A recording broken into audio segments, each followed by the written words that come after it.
I said, I felt like I hit him good too. Blakey got my knock where he was standing when I shot him. This is the kind of stuff we're up against.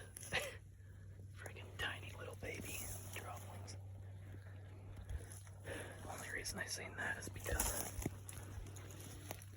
I noticed the sagebrush was broke. There's a little baby out there.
See that, but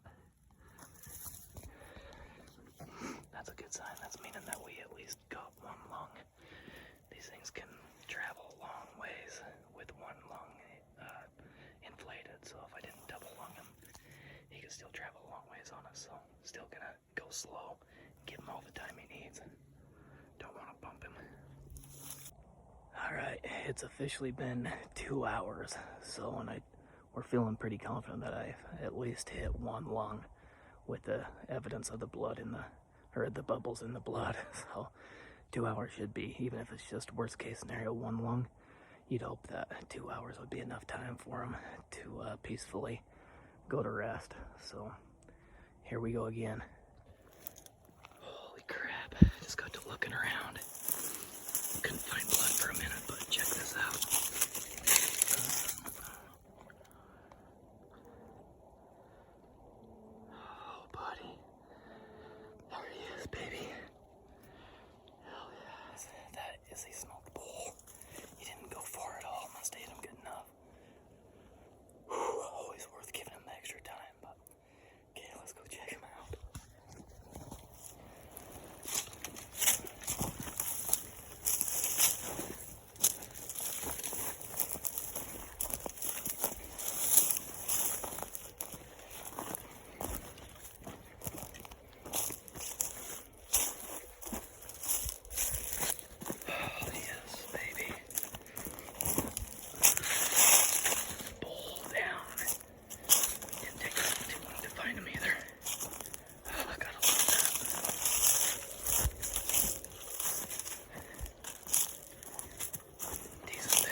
I don't know why I'm still whispering. Still in hunting mode.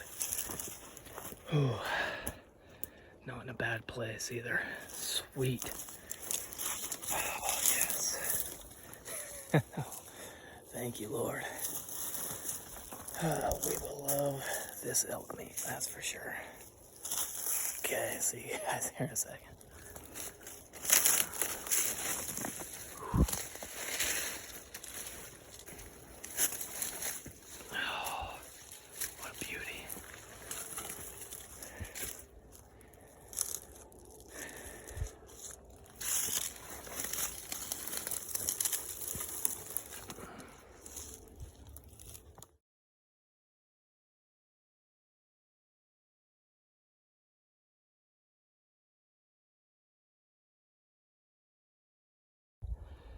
All right, now the fun begins. Blake's already working on getting the legs off. But got the tarp prepped, ready to roll. A couple game bags. Blake's got some more game bags. Knives, extra blades, and most importantly the tag. Get that thing thrown on before we get rolling too far.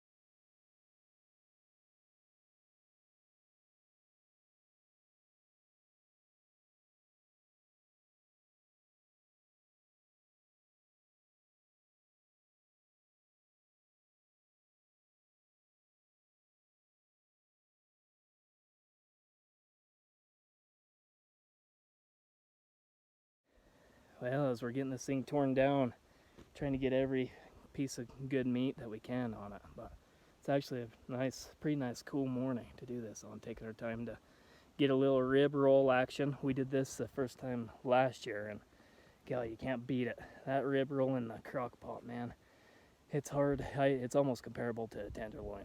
I know a lot of you probably don't believe that, but it was dang good. But wanted to get a little video of this. Check this out. So this is the off side of, so the back side of the way the elk was facing. So this would be the opposite side that I shot him in.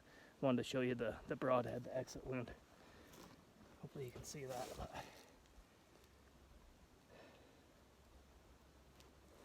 center punched that lung, so almost guaranteed once we flip it over on the other side, I double lunged him, which you can't ask for a better shot than that.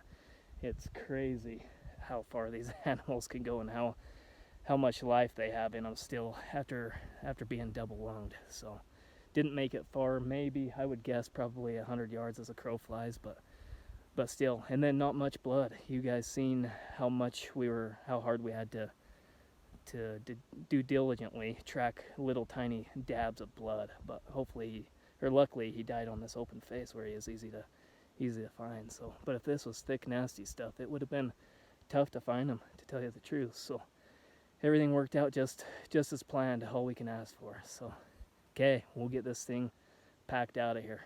Got done cutting all the rib meat out, got us a nice rib roll. So we're going to see if this whole arrow is attached. I'm going to pull this arrow through its lungs, see what we got.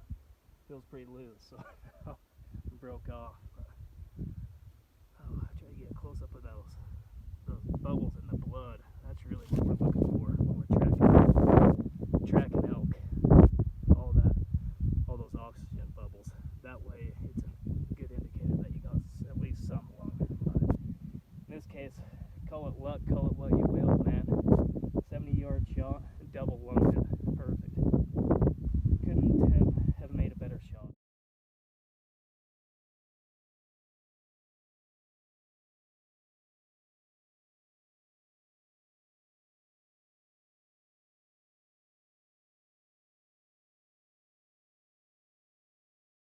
That's that. Oh man, it's always work cleaning out an elk, but we got it picked clean. Flies are starting to come out pretty good now, warming up, but we still got it taken care of in plenty of time. We'll get it on ice, packed out of here, and we'll be good to go. But got the rib roll on both sides. Got the back straps, tenderloins. Yep, pretty much got the whole thing without having to gut it. Might as well gut it at that point. But okay, I'm just gonna leave the head here for the time being, get this thing loaded up, get it on ice, and then come back for the head later. Take care of the meat first. But all right, we'll be back here in a jiff.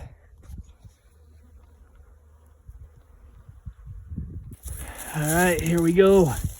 Both of us have a hind quarter and a front on our packs. Luckily, we don't have to go extremely far. All 4 quarters sitting here.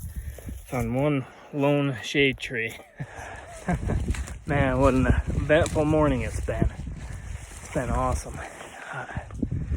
I am a little sad that the season's over this soon for me, not gonna lie. But all the prep work, all the work that goes into this, man. I mean, basically pre-planned long enough to pack enough crap for a couple weeks worth of hunt.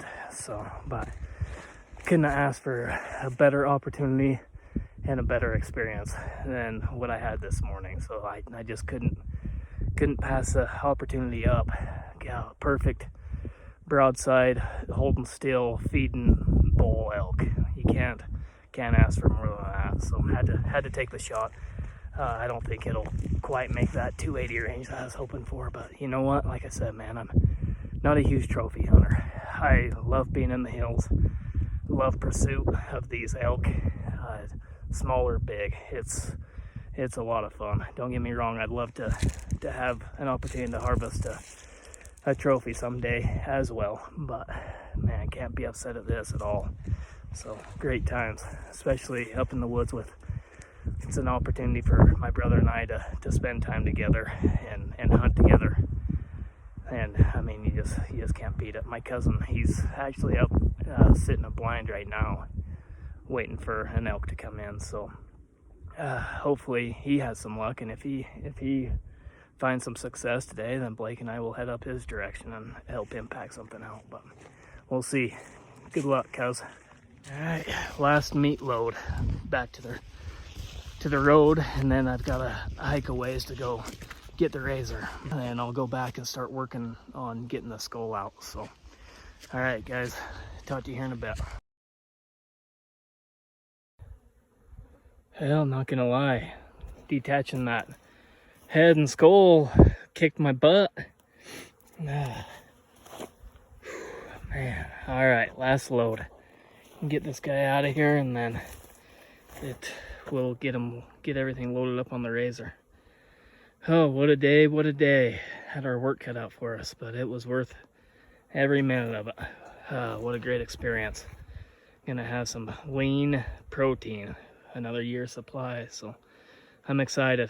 Another year well done. Okay, we're pretty well home free now. Just got, probably another couple hundred yards to the road that I can get the razor to, and then I'll go get the razor. Got one more bag of meat sitting under a different shade tree under here. I'll snag, have the head, horns, and one bag of meat that I'll take up. But we're pretty much there, and then I'm off sprinting up to the razor, so sitting good. Well, it's probably a good thing I don't have to hike too far with that load. That's gonna be a good one. That's all the scrap meat, back straps. Probably weighs, I would say, at least what a hind quarter would weigh, and then the skull and the horns. So probably equivalent to hind quarter and a front that we've already hauled out. So maybe it won't be too bad. But don't have much of a jaunt left now anyway, so we'll get there. Oh man, I think that's a little more than a hind quarter and a front. I could barely stand up on my own on that load. So I'm really thankful that I don't have to go too far. Just over a little knob, and then another couple hundred yards and I'll be home free. All right, all loaded up. I know how much you guys love watching me make a fool out of myself with my outdoor time-lapse videos. So I apologize that I won't be able to provide that today, except for when Blake and I were quartering that thing up. That's my time-lapse outdoor workout for the day. So, but we got everything loaded up.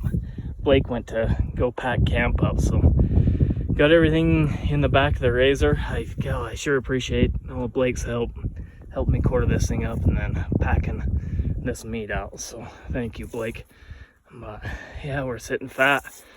That is a one weighed down razor.